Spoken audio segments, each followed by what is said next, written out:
We're continuing our series known as Known. How do you like that? This message is entitled Digitally Distracted, where we're attempting to find deeper connections within a shallow world. My name is Pastor Alex. I have the privilege of being one of the volunteer pastors over here. I'm also part of the teaching team, and I think our teaching team is so amazing because we're not a pastor-centric church, right? We're more so focused on putting Jesus at the center, putting the Bible at the center, and just to have this fullness of Pastor Jared, Pastor Terrence, Jamin, and myself. It just really brings more of a fullness to just the full gospel that we want to present to everybody. If there's one thing that you guys might or might not know about me is that I'm a I'm a tech addict, right? When it comes to like anything devices, internet related. I mean, like I grew up with Atari. Like I remember when my dad bought my first Atari when I was like about 5 years old, and then we had Donkey Kong, we had Pac-Man, we had Missile Command. Like we were the popular kids on the block, right? We had everybody come to our house and just playing video games till like way too late in the day. But beyond that, there's like Nintendo and Super Nintendo, Genesis, right? I mean, like I even had a whole career that was revolving around web design, videography, graphic design. So you can imagine like I was on the computer and devices quite a bit just because my livelihood literally just revolved around it. And I just love it, honestly, because it's like this innovation that we're all a part of, right? We're all a part of something that we've never seen before, like 10, 20, 30 years ago. Like we're in this path, we're in this vein of innovation right as we speak, right? And even with my current career that I'm doing right now, I'm actually a part-time financial coach. And so in the past, I've met from like about 80, about 120 clients on Zoom all day. So I'm literally like at home, I'm on Zoom, and all my meetings are revolving around looking at spreadsheets, analyzing investments, and just connecting with people, but not actually in person. It's actually through a computer, just because that's how the realm shifted, and there's actually more of an outreach in terms of who I'm able to connect with through there. And so if there's anybody that needs to hear this series, it's actually myself, right? And if there's any other conviction that kind of goes beyond there, I pray that this is something that can speak into your hearts and spirits as well. So what we can really see these days that it's really easy, and this is more about the overuse and the misuse and abuse of technological enhancements, that it can really take a deep psychological and spiritual effect within us. And so Pastor Angelina, you set this up so perfectly in terms of like paving the groundwork in terms of just this loneliness epidemic that we're going through right now. And so it's more prevalent than ever before, given the fact that technology is enhancing at the same time, right? We're seeing actually loneliness grow. We're seeing people feeling misunderstood. We're seeing that grow. People feeling isolated and alienated, right? This is happening more than ever before. I'm sure like you guys have heard of just more talks about mental health, right? I mean, we've never talked about mental health maybe like 10, 20, 30 years ago, but this is something such at the forefront of our conversations today. And really what our heart is that we really want to see everybody connected, right? Connected in a real, genuine, authentic way where Christ is at the center, where people feel understood, and there's just something very authentic in terms of how we can make heart-to-heart connections. And another idea too is that we don't want to have dependent relationships, right? We want to encourage interdependent relationships. You guys know the difference between the two, right? And so dependent is more, I had one mentor where after a certain, it was maybe like more than like about 8 or 10 months, where he was like, hey, like there comes a certain point where I feel like I need to actually detach myself from you because you're becoming too dependent upon me. For whenever there's an issue, right, I'm your first go-to rather than Jesus or your friends or whatnot. And so for me, that was a huge awakening and my first huge understanding of what it actually meant to have an interdependent relationship. And so as my relationship with God started deepening, having better friends that were more Christ-centered, then I was actually able to come to a healthier place, becoming more of, rather than a life taker, a life giver, right? And so that's really what we want to attempt in terms of how we're to approach interdependent relationships. And so what we want to do today is introduce very sound biblical principles, right, to help us overcome barriers, right? Again, genuine relationships, that's the goal. We even want to do things like foster empathy.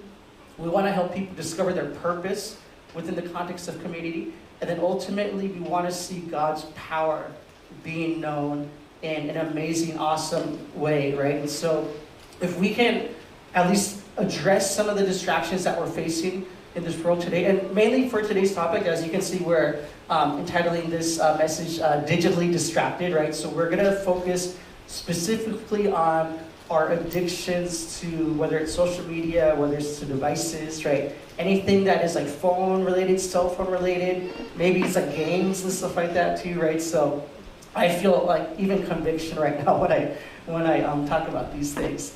I want us to go back a little bit, way back. You guys remember like days before social media existed, right? I'm talking to us old farts right here in the room, and maybe some of the Gen Z people are kind of, scratching their heads because that's kind of what, or millennials actually as well, but that's just kind of something that you guys might have grown into.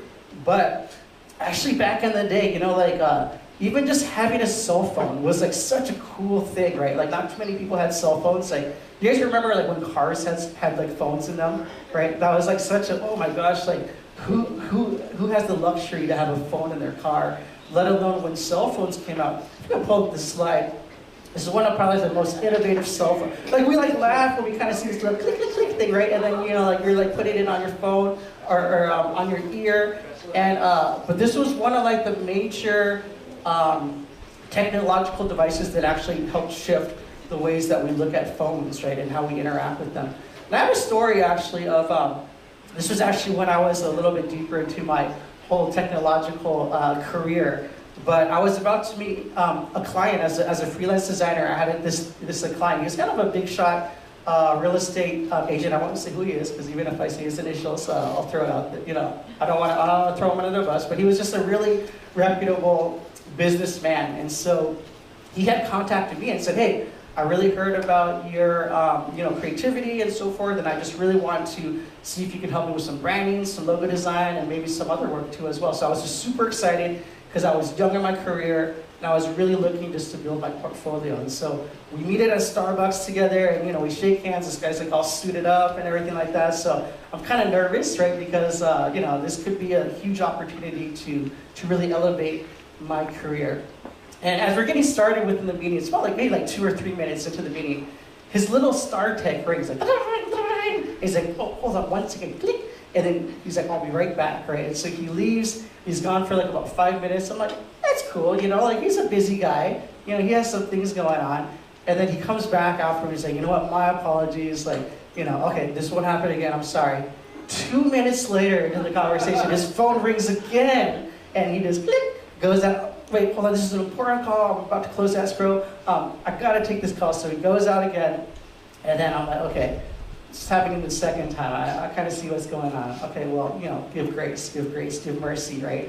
And so the third time he comes back, he actually starts getting texts on his cell phone. And back in the day, it's like doing texts on your cell phone. You have to do there's an L, there's an M, or whatnot, right? And so I was just getting kind of peeved at this point, right? And so the meeting actually ended up pretty abruptly because he had another call happen right after. And he was like, you know what, I just gotta cut this meeting short. I'm so sorry, we'll reschedule, see you later, right? And so this guy leaves, and then I'm just sitting there wondering wow, what the heck just happened here? All these emotions are literally fuming inside me. I'm feeling angry, I'm feeling super disrespected, I felt unheard, I felt insignificant, I felt devalued, and I was like, man, what a waste of time, right? Would I ever connect this to anybody, right? And then again, remember, this is pre-social media. This is when people were just on cell phones, right? And people weren't as connected as they were today, but just that one moment was just something that was kind of pivotal for me, right? It kind of made me question, yeah, there is offense and there is, things like that I felt in my heart. But at the same time too, I had to kind of question myself, and I remember telling myself, I was like, I don't want to be that dude. I don't ever want to be that dude to anybody, right? And so I had this moment of self-reflection, and kind of looking back at it now, like I even ask myself too, like, hey, like how is it that I'm actually really connecting myself to people, right? Am I really relating to others? Am I fully present in my conversations, like giving eye contact, reading body language? Am I like fully available, or is actually part of my heart and spirit actually elsewhere, right? Am I valuing this person that is actually in my presence? Am I honoring or dishonoring this person because of the lack of my availability, or am I actually being relatable, right? And so these are all kind of key questions that I find, and even today, right? Like there's all this innovation going on. I'm always looking at the next cell phones. I'm always looking at the next new softwares. I mean, like even with the finance company that we work with, we're on Salesforce and we're on Chili Piper, and we're on all these different things that I'm like, oh, I've never learned about these things, but they're fascinating because it's helping our efficiencies and it's helping us manage and be connected unlike ever before, right? And so I think the least, very least to say is that technological advancements have really changed the way that we connect with people, for better and for worse, right? I think a lot of it really depends on the ways in which that we're using these things, right? And so I want you guys to be able to kind of take a moment just to kind of reflect back, in the simpler times. And again, it's like, I know for some of you millennials or some of you Gen Zers, this might be a little bit challenging, right? But, there was actually a time, right? This was like after the dinosaurs, right? But this was actually like pre-internet, pre-social media, pre-cell phones, pre-smartphones and all that kind of stuff, right? But what were the methods, right, in which we were able to actually communicate with one another? If we could go to this next slide. You guys remember this ancient device? It's called what is this called? Like a landline, right? Landline. Remember, like you actually had to like go home and like make calls, and people had answering machines with like voicemail set up, and you had to go home and like check your messages, right, to see who called, and it was actually like an exciting thing, right? If we could go to the next slide. Going outside to play. Wow. That is amazing. I not have done that in a hot minute, right? If we could go to the next slide. Snail mail. You guys remember, did anybody ever have a pen pal? Or like maybe like you had like relatives or people like that you were writing to, right? And there was this anticipation, right, of receiving a letter. Once you actually got something, you can kind of see like, wow, like this person really spent like really heartfelt moments putting their updates and just writing about their lives into these letters, and then you would do the same thing in response, right? You would take time to update the letter. By the time they actually got the letter, it was probably like 2 or 3 months where so much life had happened, right? But there is this crazy anticipation of connecting that happened even through this what we kind of consider now this ancient way of connecting. If we go to the next slide. Wow.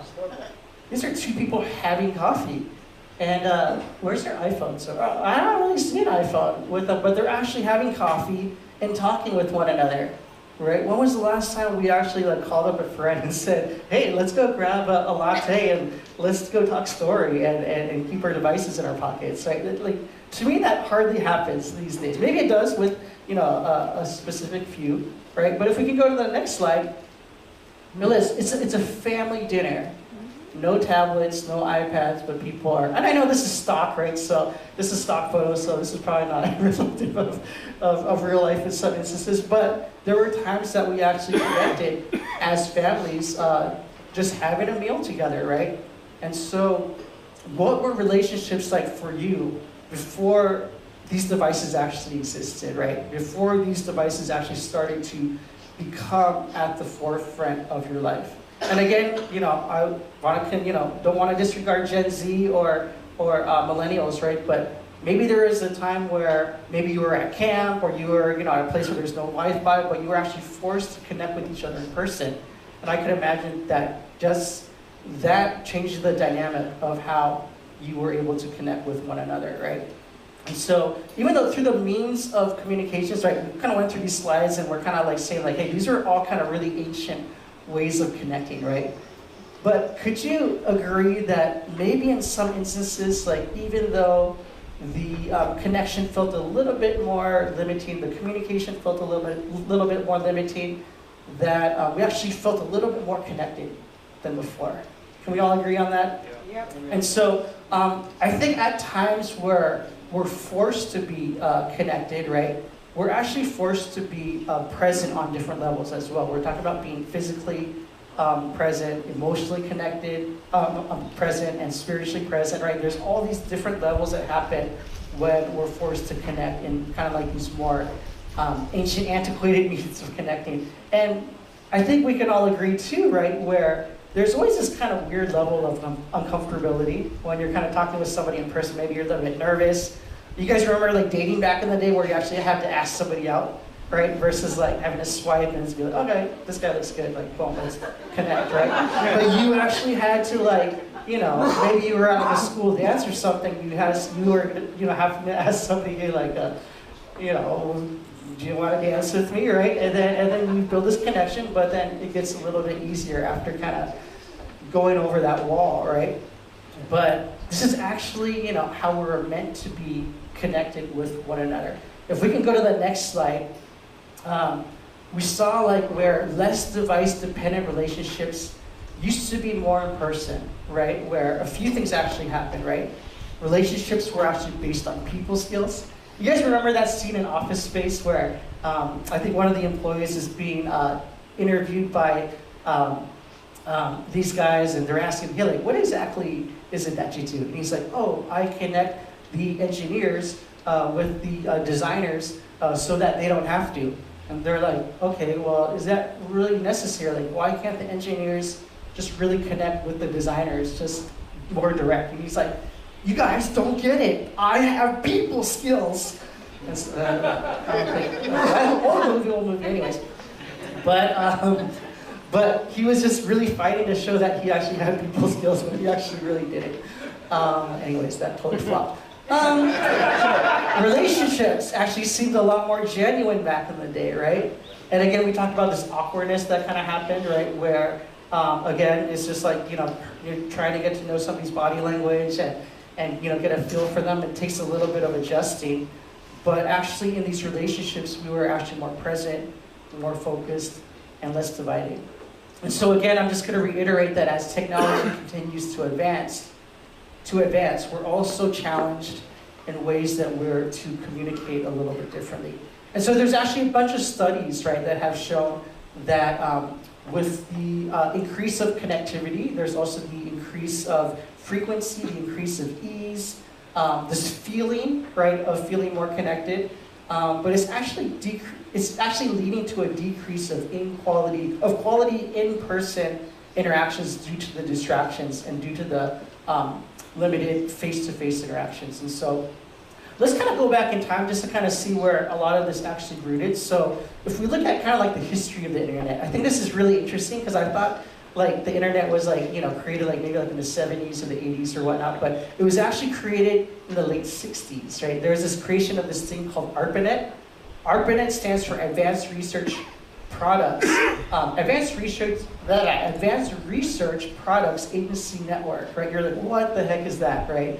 And it was pretty much, the idea was to create this whole network of shared devices, specifically for a few things, right? It was for the sharing of information, it was for military defense, and actually scientists and researchers actually needed these means of communication to connect with one another, right? And so as we saw the internet grow from there, remember like what internet browsers, there was like what AOL, there was dial-up, and then we saw like Netscape, and just these like really antiquated browsers, right? But it was all for the purpose of like people kind of discovering, hey, like we can actually share information in a way that we've never shared before, right? People could be anywhere at any computer, have access to these, right? So the growth of websites started developing, and you guys remember like, well, this was back when I was in college, right? The biggest thing of the internet was like, hey, like we have like Napster and Nutella, and we can download music, and we have all this free, we can play things on Winamp, right? You guys remember Winamp? I might date myself, or oh, one person, cool, awesome. But anyways, there are things like that, right, that we got excited about. But actually what happened on a whole global scale is, right, it changed the way that the economy grew, right? It impacted the economy to the point where online shopping was a huge thing, online banking, financing. It changed education, even medical, gaming, the way that we create outreach and services, right? entertainment, right? So these are all big industries, right? Even like when I was actually part of the whole dot-com boom, it was literally like the whole industry changing everything in terms of how we used to do things before, right? Amazon.com, right? You know, like shopping online. It seems like such a regular thing, right? But it's actually something that was created, right? Probably within most of our lifetimes within the past like 10 to 20 years, right? Which is pretty crazy in terms of how fast innovation is moving. And so if we fast forward the tape to about 2010, right? This is where we kind of saw this like crazy merger of like the internet and devices, right? There was actually like this marriage of them that actually happened. If we can go to the next slide. Oh my gosh, sorry Android users, but this was one of the most innovative things that happened. Remember when Steve Jobs introduced this device at one of the Apple keynotes, right? This is probably like one of the most revolutionary devices, right? Before then, it was like, oh, there's an iPod, you have a telephone, and then you can connect on the internet on the computer, right? And so as he was introducing this, right, people were just like, hey, there's 3 devices that are going to be introduced. But he's like, no, actually, iPod, mobile phone, internet communication device. And he kept on saying it to the point where he merged it. And then he actually brought up a funny picture of like an old iPod with a rotary dial on it. But then he actually introduced this, and this was like such a game changer in terms of having this device in your pocket with access to music, with access to information, access to the internet, unlike never before.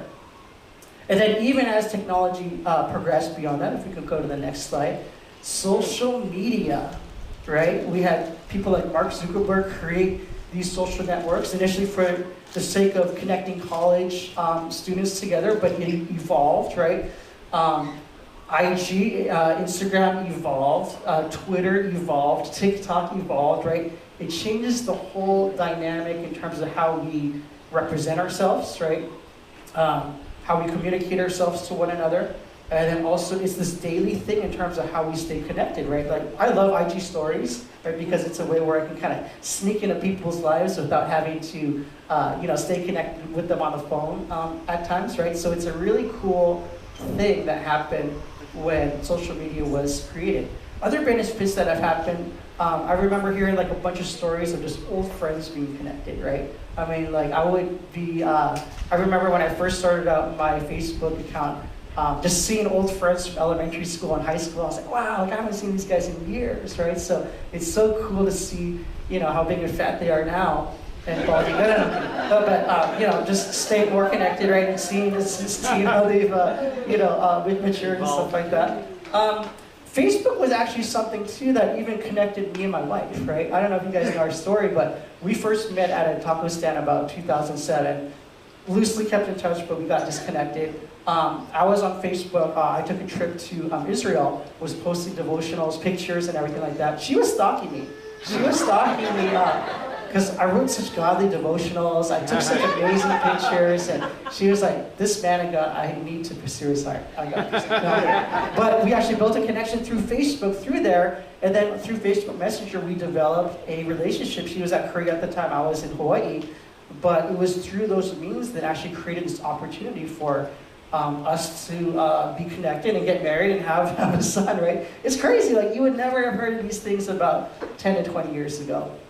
And so very least to say, just to kind of sum it up all again, it's obvious that, again, technology has heavily involved, highly involved, and it's changing the way that we're communicating and relating to one another. And so for things that are intended for the good, right, a lot of times you kind of see other sides of the spectrum too, right? Whereas there's actually a lot of bad things that kind of happen from things, right? If you kind of think about money or guns or whatnot, these are all things that were created for the good, but because of the downfall of man, our humanity and so forth, people took advantage of this for other purposes, which actually led to a lot of really, really bad consequences, right? And so, with these mediums, right, people became like a little bit more confused. People started abusing relationships in a way that can actually draw you a little bit further away from God. Again, I'm kind of focusing on the side where social media devices are overused and abused, right? If we can kind of start this next slideshow up, there's a study that was actually done through Columbia University and the National Library of Medicine. And You kind of see like this rotating images right here, but some of the harms of social media that they studied through a certain period of time. There is an increase of loneliness, right? Angelina talked about this loneliness epidemic that we're enduring today, right? So that's one of the really huge problematic effects of it. There's substance abuse, cyberbullying, depression, sleep problems, low self-esteem, negative body image, anxiety, fear of missing out on comparison, privacy concerns, and even misleading information, right? And so again, we see where these mediums, when they're overused and abused, there's this tendency for people to kind of misrepresent who they actually are versus who they are in real life, right?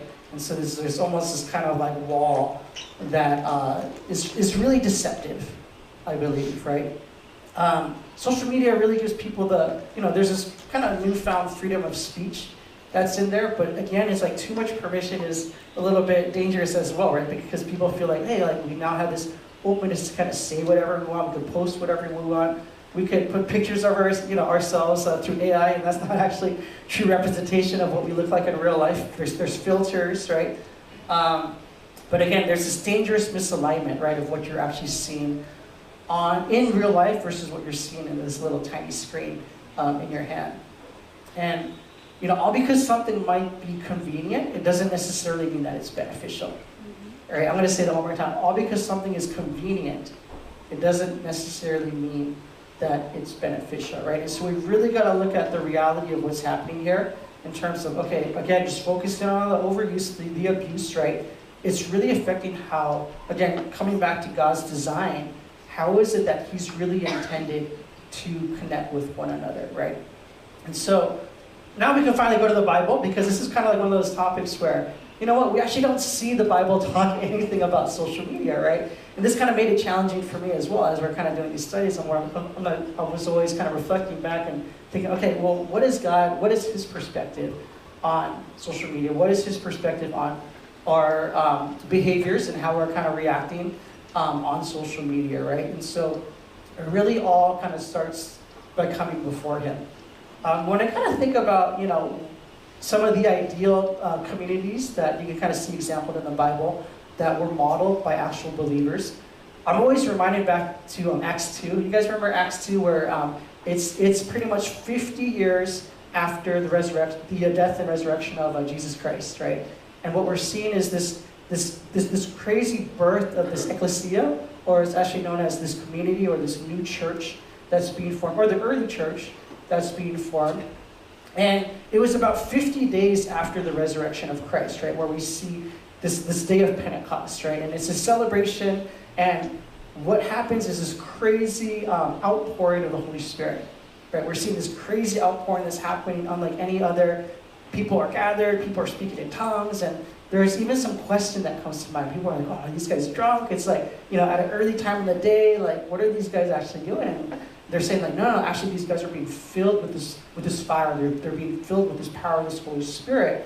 The Apostle Peter, he gives this crazy sermon at the time, and it's pretty much a call to repentance, right? And we're able to see about 3,000 people come to the Lord, and through this crazy salvation process, right? We see the scattering of believers happening as the church starts to grow and become more rampant into other parts of the world.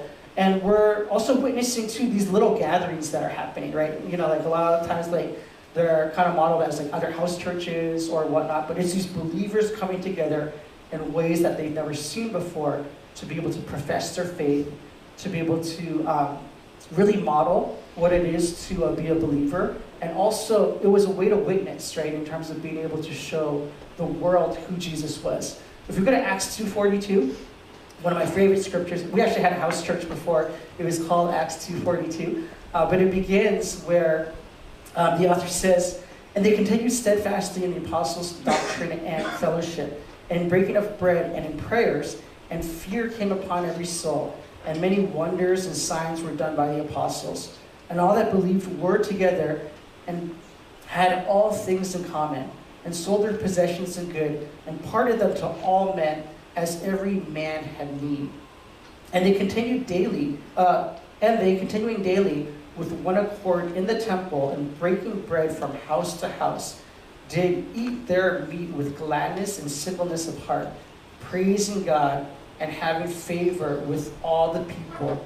And the Lord added to the church daily such as should be saved, right? So what's happening is that we're seeing this crazy radical devotion to people. They're not online, they're not on their telephones, not even through snail mail. They're actually meeting together, congregating together, living together, being devoted in prayer and worship, breaking of bread. They're sharing goods with one another. They're just loving one another through all their ups, through all their downs, right? And through that, they're actually being a witness of who Jesus is. And at the end, we're seeing that, there are numbers that grew as a result of them just exempling what God's love is all about, right? We can see another example too in terms of what the Apostle Paul talks about, right? He actually makes this huge call for us as believers, right? For a call for people to persevere in faith, right? And as one of those things in terms of, what does it mean to persevere in faith? Well, faith, it was this habit of encouraging and meeting up with one another, right? That was a huge proponent of being a believer. We can see in Hebrews 10:23-25. Apostle Paul says, "Let us hold unswervingly to the hope we profess, for he who promised is faithful. And let us consider how we may spur one another on towards love and good deeds, not giving up meeting together, as some are in the habit of doing, but encouraging one another, all the more as you see the day approaching," right? And so he's pretty much literally saying, hey, as believers, we're called to do life together, right? But the reality is that, we have this battle of being on our devices, convenience, right? We're all challenged with time, energy. There's different changes of seasons that happen. Circumstantially, things happen, like people pass away or people move or whatnot, right? And so technology just kind of makes things a little bit easier. Like, would you not agree? Like, I'm glad that I have technology to connect with my mom, because my mom lives in California, but I can't see her every day, right? I can't meet up with her every day. Yeah, like we could be on the phone every now and then, but I'm blessed when I get these morning, she sends me like memes and she takes pictures of like comic books and stuff like that. But wow, because of the distance that we have, I just so treasure that, right? And I'm so thankful for technology for those things. But at the same time, I do miss those times where we do have heart-to-heart connections and can actually see each other growing in a relationship, especially as she's aging. My dad just passed away last year, right? I know time is kind of a ticking, right? And seeing all the more, personal relationships are all the more important. There's also other attributes, right, that have kind of steered us away from being more in person. You guys remember that little pandemic called COVID?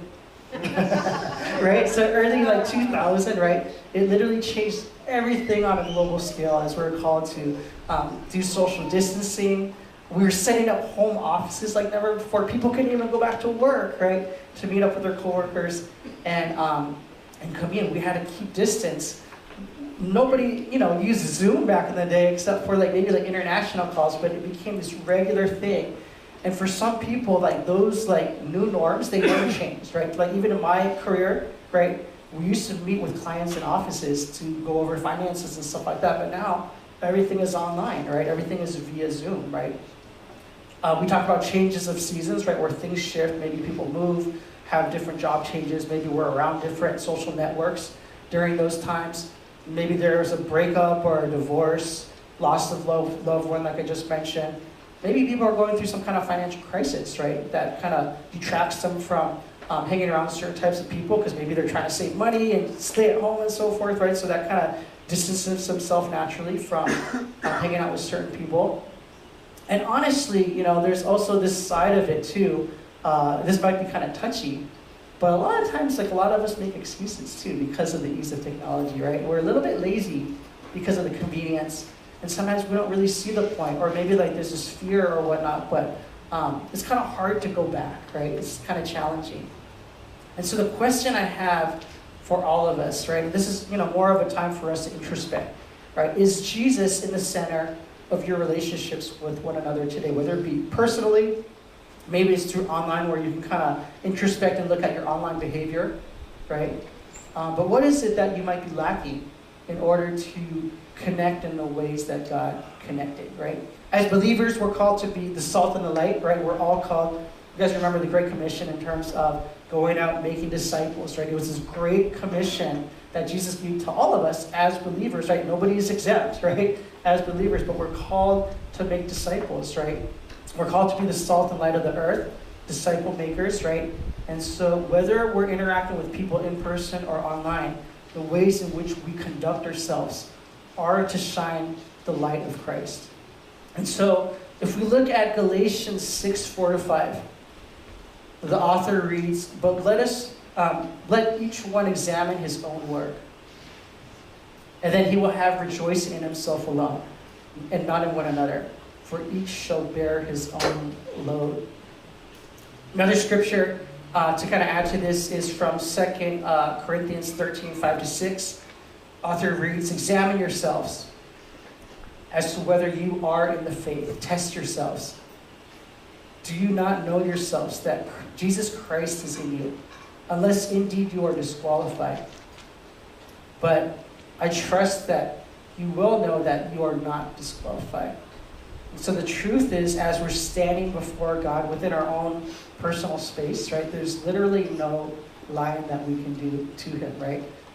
Have our behaviors and interaction on social media been pleasing or displeasing to him, right? Has technology and smartphones, social media, have they really affected the way that we interact with people on a real life basis, right? When we're connected with people in real life, is there this kind of hardness, or is there this kind of challenge that we have where it's kind of hard to connect with them in ways that we're supposed to?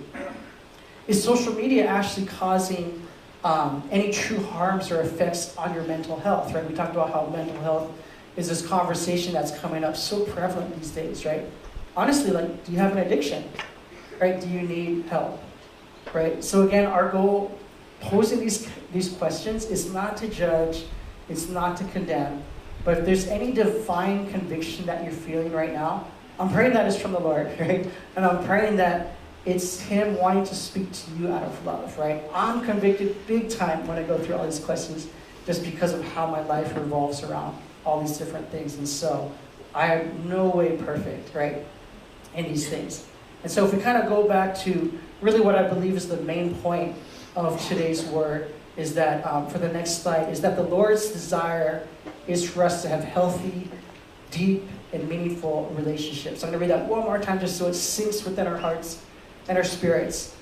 That the Lord's desire is for us to have healthy, deep, and meaningful relationships. If we go to the next slide, we see that in Matthew 8:20, the author says that, "For where 2 or 3 gather in my name, there I am with them." And this is obviously Jesus speaking, right? Where his Spirit is present in these gatherings. And so another question I have for you is, what are some ways that we can actually minimize devices, technology, social media as a distraction and really connect in the ways that God intended for us? And so I think the first point that I have is to know what season you're in, right? Things change on a month-to-month basis like crazy, right?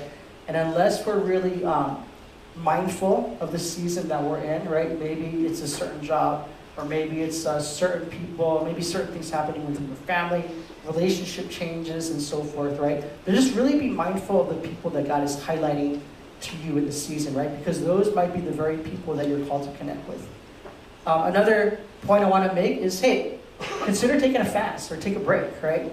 When was the last time? I know our church, has different seasons where we actually go through fasting, whether it's of food or maybe it's of media, Netflix, and all that kind of stuff. But maybe you can create this own personal fast for yourself where you say, hey, you know what, for 10 days, 21 days, whatever it is, I'm just going to take a break just so I can kind of go through this cleansing process, right? Another thing is, hey, if you can't take a break, what if you did something like periodically keeping your phone in your pocket, like during like a meal, right? Maybe you're having a meal with somebody. Yeah, maybe you want to take a picture of that food or not. Take the picture, put it in your pocket, right? But continue to connect with somebody versus like my homie, the real estate guy, who was just always like distracted and not really engaged in being in the moment, right? I think that's gonna make a huge life of a difference. Another point is, hey, stick around after church, right? I know Uncle Ryan, Brother makes like the best, like, oh man, like spaghetti and get chicken noodle soup and get juk and all that kind of stuff, right? But he actually goes out of his way to make these things, not only to feed our hungry tummies, because everybody's thinking about lunch after the sermon, but he does this in a way because his heart is really wanting to see us connect with one another as a community, right? And so I love his heart in that, and I just really say, hey, like, I don't know, is there anything on the menu today? No? Oh, okay. Well, hey, we got snacks and coffee and Rice Krispies and stuff, but occasionally, right, he'll just create something like super auto for, because his heart is wanting to see us connect and make friends, right? And the church, yeah, give him a hand. Like, I really wanted to do that. So I don't think Uncle Ryan has affirmed as much as, I don't think you get as much credit as you deserve. So I just want to recognize you for that. Yeah. Another point that I want to make is, hey, join a small group or join a ministry, right? There's different ways that you can get involved. Like every Saturday, we have a men's ministry that meets every Saturday. We meet at 7 a.m. across we're at the Mililani Shopping Center across Foodland. And so men, right, like one of my dreams is seeing like every man of God being connected, whether it's through that group or maybe it's with each other, through small groups or whatnot, because that really is going to change the dynamic of how we lead our families, with the examples that we set for our wives, and the spiritual climate that we set for our households, right? Women, right? Pastor Chiome just announced, I think it was November 8th, right? The crafts and gathering for the women's. So they're creating opportunity for a woman to gather in that space as well. There's other ways to get involved, right? Like Uncle Bono has the worship team. They need help on the media side of things, breaking up, sitting down. Like in these spaces, it's not just like work, right? But these are actually acts of worship that we can do unto the Lord to set up the tabernacle and also create really amazing Christ-centered relationships in these spaces. And my last point for this is, hey, if devices, technology, social media, if this is really a problematic thing for you, if it's a real addiction, my encouragement for you is to seek help from a pastor. Right? We have a lot of amazing pastors here that are willing to sit down and have a conversation with you. If you want to go a step beyond, too, we actually have access to professional counselors as well, right? Pastor Angelina is one of those examples. I don't want to overwhelm her with like 20 more clients after the sermon, right? Hopefully not. But we do have access to a network of professional counselors that can get you the help needed if necessary. Again, right, where do you stand in your relationships today, right? I think that's a real key thing. And then also kind of introspecting, I think this is kind of a good 4 Monday challenge, right? When was the last time you actually grabbed lunch, dinner, or coffee with somebody without the full distraction of your device? Ooh, that's convicting for me. Where you actually walked away feeling fully connected, you felt understood. And again, we talked about the interdependent aspect of it, feeling that you actually received more than you actually gave, right? Because there's a lot of people that connect, they leech, consume. But the idea for healthy relationships, interdependent relationships, is where it's as life-giving as it is receiving, right? And so for your 4 Monday challenge, I want to challenge you guys to pick a day, right? Maybe it's going 24 hours without checking social media, but instead use that time, set an appointment, right? I know setting appointments is super hard. I've been trying to set appointments with many people in this room, and it's like sometimes you have to plan out 2 weeks out, months out, years out, right? Because we're all very busy. Right? But if you can kind of go out of your way, set something up, and just have a face-to-face with somebody that God's put in on your heart, right? Maybe it's something that you haven't seen in a while. Maybe it's somebody that's in need that God has put in your heart to pray for them, but you haven't done anything about it. There's a lot of opportunity that we have in that space to give something of divine value. I'm going to take it even one more step farther for you guys. If you put up the next slide. This is a call to all you men, right? Because I hear a lot of men cry sometimes. I'm like, I don't have anybody to connect with. I don't know who else, blah, blah, blah, right? But I'm going to make myself available. If any male here wants to have a one-on-one, right, with me, whether it's just to connect, or maybe you want to talk story, maybe you want to connect to a group, whatever it is, right? I'm willing to shoot the breeze, talk story with you. I'm actually willing to cover your lunch, cover your coffee, whatever it is. This is not an on the church thing. This is like how much I believe in this message. To it. Oh, there you go. Like, I'm getting like pings from like these two guys. I'm getting it all booked. It's because these suckers want free lunch. But seriously, guys, no, I'm willing to make myself. I know that we're all busy, but I'll plan my whole rest of the year and next year if I have to, if it means creating deep and meaningful relationships with y'all. Another channel, not just for the men, but if we switch to the next slide, Pastor Chiomi has also made herself available. And if you switch, to the next slide, you can email her if you want to make those connections. And we were kind of chatting, talking story out front. She's like, I'll definitely meet up with these women if it's on you. And I said, definitely. I have Pastor Terrence's credit card, so I can buy anybody lunch and dinner and coffee, right? With all jokes aside, but we really see connecting as a very valuable thing, right? Where even within the tagline of our church, right, where our hope is for you to belong before you believe. And part of that belonging is being connected with one another, whether it's with us or with each other, with Christ in the center. And so I'm going to end this message with an exhortation. This is actually a call to walk within this new commandment that Jesus is sharing. And so maybe I can have the worship team come up, please. Some little nice padding for me, make it all kind of spiritual right now as you guys receive this last scripture. And so this is John 13, 31, 35. And Jesus, it says, so when he had gone out, Jesus said, now the Son of Man is glorified, and God is glorified in him. If God, there you go. There you go. So sit. Sit. Oh, yeah, so good. If God is glorified in him, God will also glorify him in himself and glorify him immediately. Little children, I shall be with you a little while longer. You will seek me, and as I said to the Jews, where I am going, you cannot come. So now I say to you, a new commandment I give to you, that you love one another. Again, this is Jesus Christ, this new command that he's petitioning to us, right? A new command that I give to you is that you love one another. As I have loved you, that you also love one another. And by this, all will know that you are my disciples, if you have love for one another. And I'm going to read that one more time, just so it can sink in on good soil that can grow 30, 90, 9,000 times beyond ourselves, right? A new commandment I give to you is that you love one another as I have loved you, that you also love one another. And by this all will know that you are my disciples, if you have one for one another. In Jesus' mighty name we pray. Amen.